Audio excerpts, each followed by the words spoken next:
जय हिंद, जय महाराष्ट्र. नमस्कार मित्रांनो, मी सचिन गुरुकर तुमचं पुन्हा एकदा स्वागत करतो आजच्या ब्लॉगमध्ये. तर आज आपण तुम्ही काल आमचा ब्लॉग बघितला आपला. तर आपले जे छोट्या मूर्त्या होत्या तर त्यातल्या आपण पॅटर्न किती बनवले तर तुम्हाला सांगतो आता की. आणि त्याच्यात आज आपण रबर डायचा मूड तयार करणार आहे आणि तो कसा करायचा ते पण मी तुम्हाला दाखवेल ह्या ब्लॉगमध्ये आपल्या. तर आपल्या ब्लॉगमध्ये कोण नवीन असेल त्यांनी लवकरात लवकर सबस्क्राईब करा आणि आवडल्यावरती लाईक शेअर वगैरे सगळं करा. तर चला तुम्हाला दाखवतो. तर आपण जे स्टॅच्यू असे दोन बनवलेले, हा बघा, हा एक आहे आणि हा एक आहे. दोन्ही पण सेम आहेत, फक्त त्यांची हाईट थोडीशी म्हणजे 1-2 15-20 अर्धा इंचाने थोडी छोटी आहे, पण ते एकाच लेवलचे जास्त जास्त दिसतात आणि सेम थोडेसे फेसेस चेंज केलेले आहेत. त्याचं आपण आता डाय काढणार आहे याची.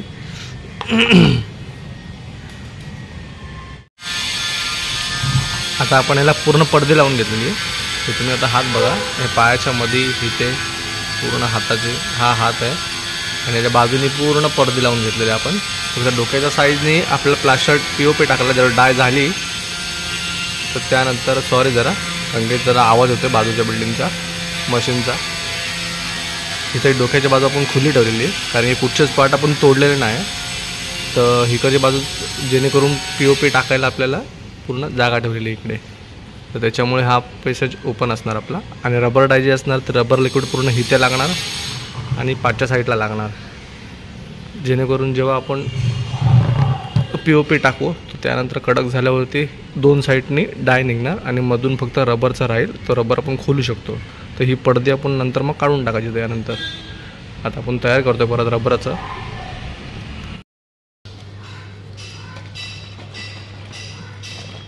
आता रबर केमिकल आहे रबर 1 लिटरमध्ये आपण आता विकत आणलेलं आहे. काठीची अशी लोळी बनवून घेतलेली आहे मी.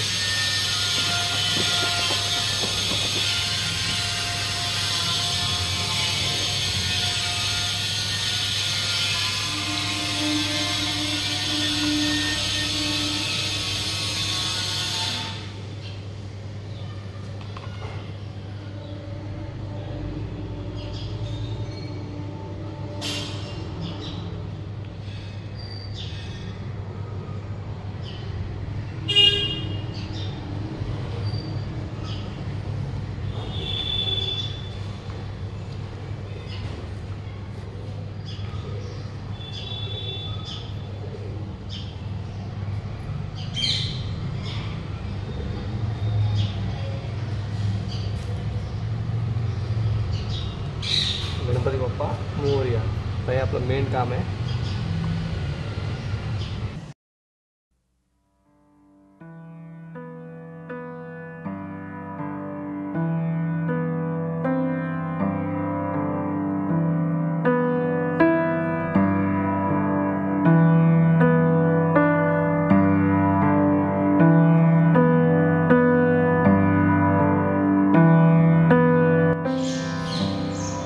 आता जसं मी रबर मारतोय तसा कोणत्या पण सहाय्याने तुम्ही किंवा एकदम नरम ब्रश असेल, एकदम नरम असतो आणि एक हार्ड असतो, एक नरम ब्रश घ्या नाहीतर मग कापूसची लोळी करा आणि त्याला काठीमध्ये मारून मग नंतर तुम्ही रबर मारू शकता.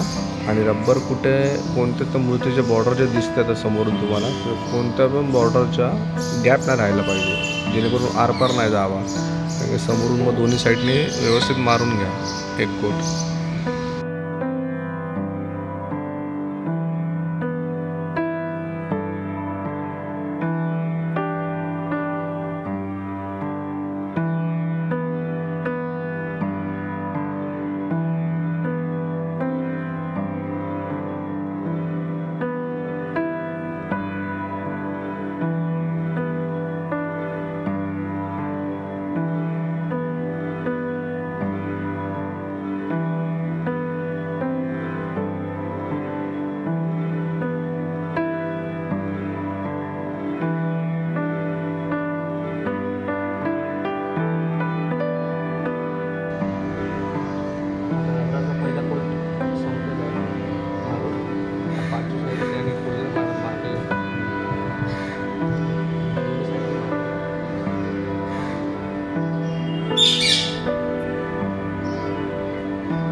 आताच खाणं टाकलंय.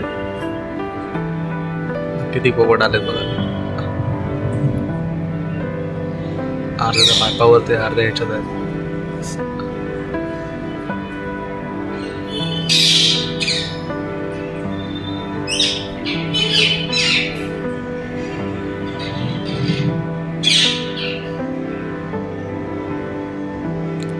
खाणं नसलं ना तर बरोबर आवाज देणार.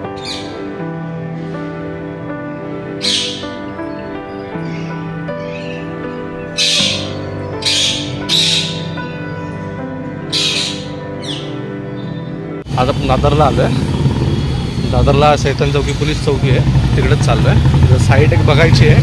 त्यानंतर येताना मी बघितलं स्टेशनवरून कबूतरखाना सोडतो तिकडे एकदम पोलीस फोर्स फुल आहे.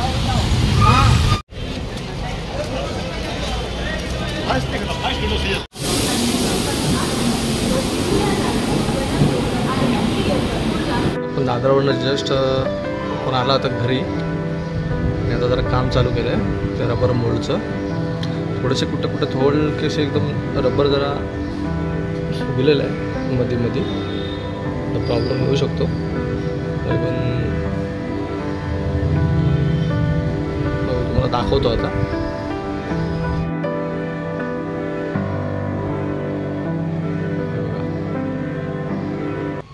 तर मित्रांनो हे बघा, आता आपण जो रबर मारला आहे हा पहिले कोटिंग मारला आहे. तर कोटिंग आपण पाचच्या आणि इथून बेसपर्यंत पूर्ण टोटल ह्याला आता 5 कोट मारलेत आपण.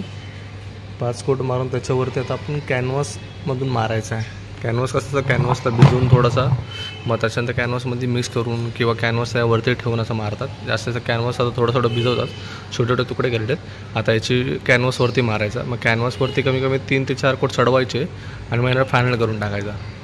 तर तुम्हाला दाखवतो मी कसं करतात त्याला. रबर आहे आपण आता 3-3 इंच त्याला तुकडे केलेले आहेत कॅनव्हासचे.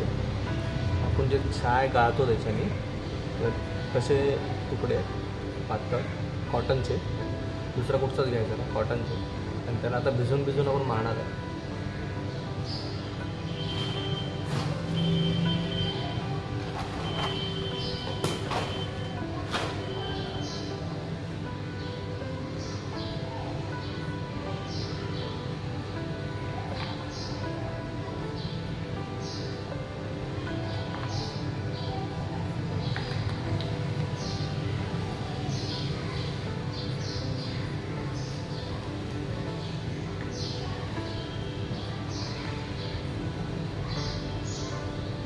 हा रबर असं बाउलमध्ये काढून घेतलं.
हे बघा आता कॅनव्हास जस्ट मारून ठेवलेला आहे. आता परत पूर्ण दोन्ही साईडला कॅनव्हास मारलेला आहे.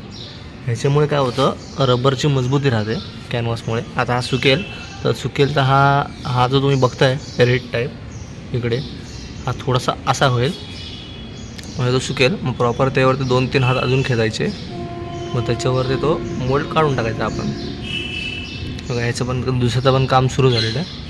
हा 2 कोट्याला कोटिंग दिलेली आहे सध्या 2 कोट पुन्हा